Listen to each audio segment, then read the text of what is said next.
Episode 16, Bayangan dari Masa Lalu. Episode 16, 1 Isyarat dari Nomor Tanpa Nama. Suara hujan masih mengguyur lembut jendela kamar saat Anissa menatap layar ponselnya yang menampilkan satu pesan pendek. Jika kau benar-benar ingin mengenalnya, bukalah lemari terkunci di ruang kerja sebelah kanan. Pesan itu tanpa nama, tanpa nomor. Hanya muncul begitu saja di tengah malam yang sunyi. Jantung Anissa berdetak cepat. Ini bukan SMS biasa. Bukan juga spam. Ini, seperti pesan dari seseorang yang tahu sesuatu yang seharusnya dia tidak tahu. Anissa menoleh pelan ke arah Panjie yang sedang tertidur di sampingnya. Napas lelaki itu teratur, matanya terpejam damai, dan lengan kirinya masih melingkari pinggangnya. Anissa bergeming. Ia bergulat dengan pertanyaan dalam hati. Apa maksud pesan ini? Lemari terkunci?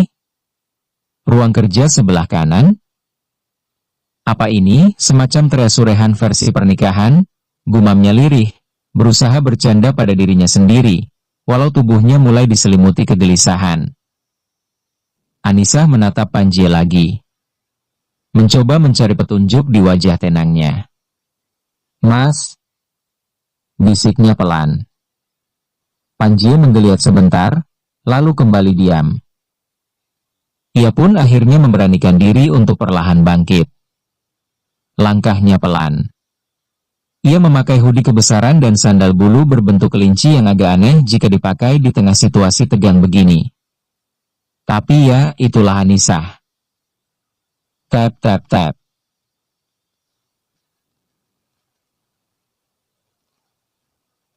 Langkah pelan itu membawanya menuju koridor rumah. Sunyi. Bahkan bunyi detik jam dinding terdengar seperti genderang perang. Ia sampai di depan ruang kerja yang disebut. Ruang kerja yang tak pernah ia masuki karena katanya, ruang privasi Mas Panjie. Sebelah kanan, gumamnya. Dan di sanalah ia melihat satu lemari besar, tinggi, kayu jati tua, dan memang ada gembok digantung di pintunya. Jangan bilang ini lemarinya Dumbledore, celetuk Anissa pelan. Tangannya menyentuh gagang besi itu. Dingin, kaku, dan terasa seperti menyimpan sesuatu yang seharusnya tak dibuka. Namun sebelum dia sempat berpikir lebih jauh. Kamu ngapain? Anissa langsung menoleh kaget. Panjie berdiri di ambang pintu dengan tatapan penuh curiga. Rambutnya sedikit berantakan, tapi sorot matanya tajam. Aku ini, mau cari cemilan? Anissa tersenyum bodoh sambil mengangkat satu tangan. Lemari ini kan kelihatan enak. Ya ampun, Nis itu bukan kulkas. Panjie mendekat, langkahnya lambat tapi mantap. Cemilan? Jam segini? Di ruang kerja? Anissa nyaris panik. Tapi ia tetap pasang wajah polos. Aku dengar suara tikus. Iya. Tikus. Jadi aku investigasi. Panjie berhenti 1 meter darinya. Tatapannya berubah. Tidak marah, tapi dalam. Ada ketegangan di sana. Kamu terima pesan itu juga? Dek. Pesan apa, Mas? Anissa mencoba mengelak, tapi matanya terlalu jujur untuk berbohong. Panjie menarik napas panjang. Seseorang sedang bermain api dan dia mencoba melibatkan kamu. Anissa menelan ludah. Maksudnya? Panjie tak menjawab langsung. Ia hanya melangkah ke arah lemari. Ia keluarkan kunci dari saku celananya. Dengan tenang, namun tampak berat, ia membuka gembok dan membuka pintu lemari. Anissa membelalak. Di dalamnya bukan emas. Bukan dokumen rahasia. Tapi, ada satu koper hitam besar. Dan sebuah foto tua. Foto seorang wanita muda dengan mata tajam dan senyum misterius. Di belakangnya tertulis, "Untuk Panjie dari M." Anissa melangkah maju pelan. "Siapa dia, Mas?" Panjie menatap foto itu lama. "Dia bagian dari masa laluku. Dan seharusnya tidak muncul lagi." Anissa ingin bertanya lebih. Tapi Panjie menutup lemari itu lagi dan menatapnya, kali ini dengan sorot lembut bercampur khawatir. "Aku janji bakal cerita semuanya. Tapi sekarang, kamu harus percaya sama aku. Jangan buka pesan dari nomor itu lagi. Dan jangan pernah datang ke ruangan ini sendirian lagi." Anissa menggigit bibir. Rasa penasaran menggantung, tapi hatinya juga bergetar oleh keseriusan suaminya. "Oke, Mas. Tapi satu pertanyaan terakhir. Foto itu dia mantan pacar atau agen rahasia?" Panjie terdiam. Lalu, untuk pertama kalinya malam itu, senyumnya muncul sedikit. "Lebih rumit dari mantan. Lebih bahaya dari agen rahasia." Anissa terdiam. Dan untuk pertama kalinya juga, dia tidak bercanda lagi. Episode 16, 2 Jejak yang Tertinggal. Pagi itu, rumah keluarga Mahardika kembali seperti biasa. Setidaknya di permukaan. Panjie sudah berangkat lebih awal ke kantor, seperti biasa. Dan Anissa, dia duduk di ruang makan sambil menatap secangkir teh manis yang uapnya terus menari-nari, seolah mengejek pikirannya yang kalut. Siapa itu M? Dan kenapa Panjie kelihatan takut? Pikirnya. Tentu saja Panjie sudah mengalihkan lemari itu ke tempat yang lebih aman. Tapi rasa penasaran dalam dada Anissa makin menjadi. Ia tidak bisa melupakan foto itu. Wajah wanita dalam potret itu, anehnya terasa familiar. Seolah dia pernah melihatnya. Tapi di mana? "Bu Anissa, mau tambah nasi kuningnya?" tanya Mbok Darmi, membuyarkan lamunannya. Anissa tersenyum. "Enggak, Mbok. Lagi diet." Mbok Darmi menatap ke bawah perut Anissa yang masih datar. "Diet apaan, Bu?" "Nasi aja 2 piring tadi." Anissa nyengir. "Hehehe, ini diet pemikiran. Biar nggak stres." Begitu Mbok Darmi kembali ke dapur, Anissa langsung membuka ponselnya. Ia mengingat potongan informasi yang bisa diingat. Huruf M foto itu, dan koper hitam. "Gimana kalau aku coba cari nama perempuan yang dekat sama Mas Panjie? Huruf depannya N?" pikir Anissa, mulai membuka Google. Tapi hasilnya nihil. Bahkan saat dia mengetik, wanita misterius M dekat Panjie Mahardika, yang keluar malah berita gosip lama tentang Nadira, mantan tunangan Panjie. "Yah, ini sih bukan M ini N, dasar netizen," gerutunya sambil nyengir keki. Karena nggak puas, Anissa memutuskan untuk tanya diam-diam pada orang dalam. Bu Fatimah, ibunya Panjie.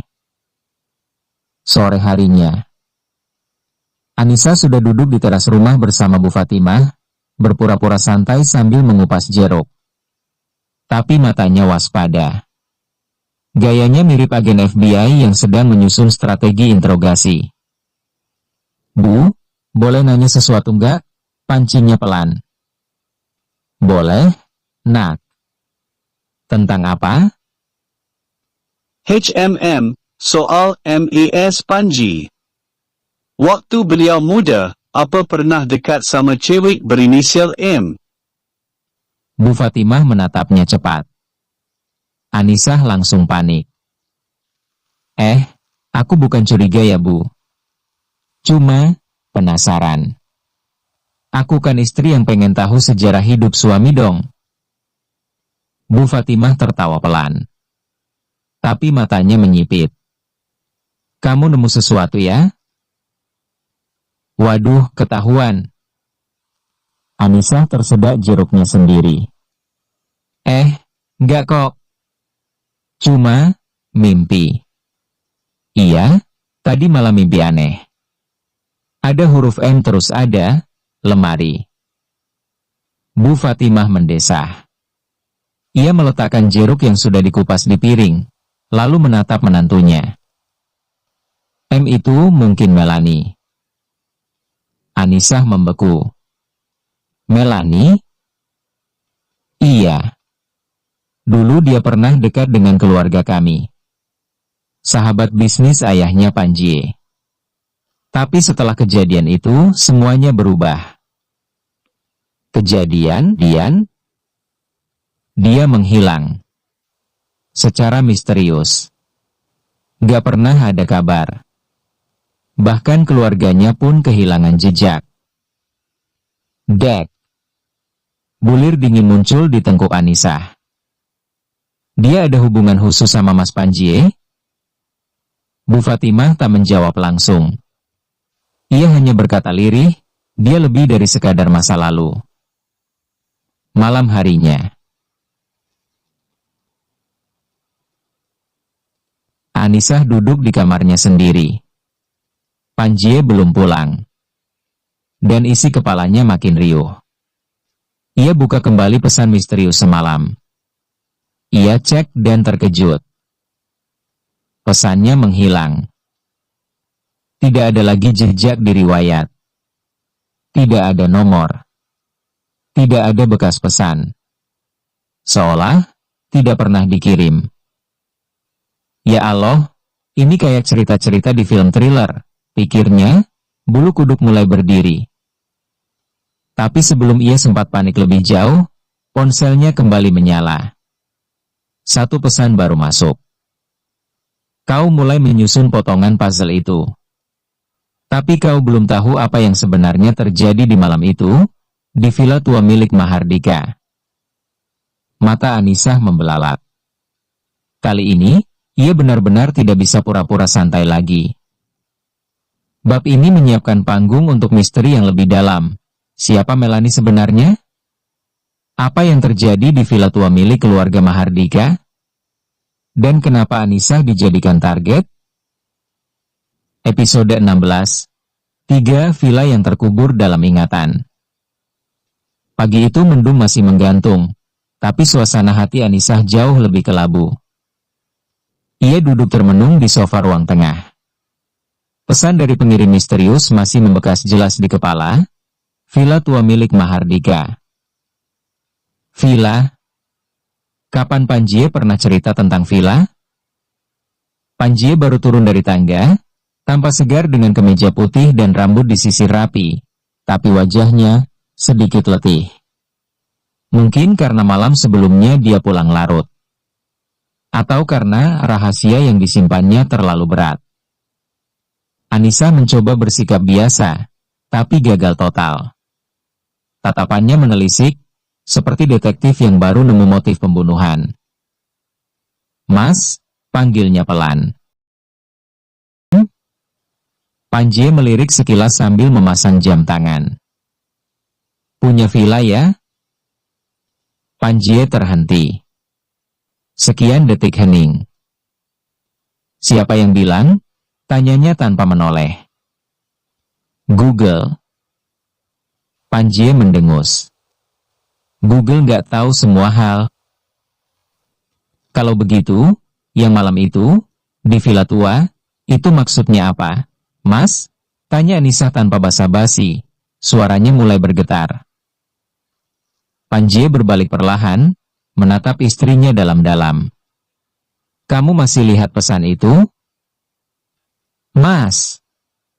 Jawab aja, seru Anissa kesal, akhirnya meledak. Hening lagi. Tapi kali ini, Panji menarik napas berat, lalu duduk di sampingnya. Ia menatap ke depan. Villa itu memang milik keluarga kami. Tapi sudah lama ditinggalkan. Setelah insiden terjadi di sana. Insiden apa? Tanya Anissa, matanya membulat. Terkait Melanie? Panjie menoleh cepat. Kamu tahu nama itu dari mana? Anissa menelan ludah. Dari ibu. Panjie berdiri lagi, berjalan gelisah. Melanie itu bukan sekadar masa lalu.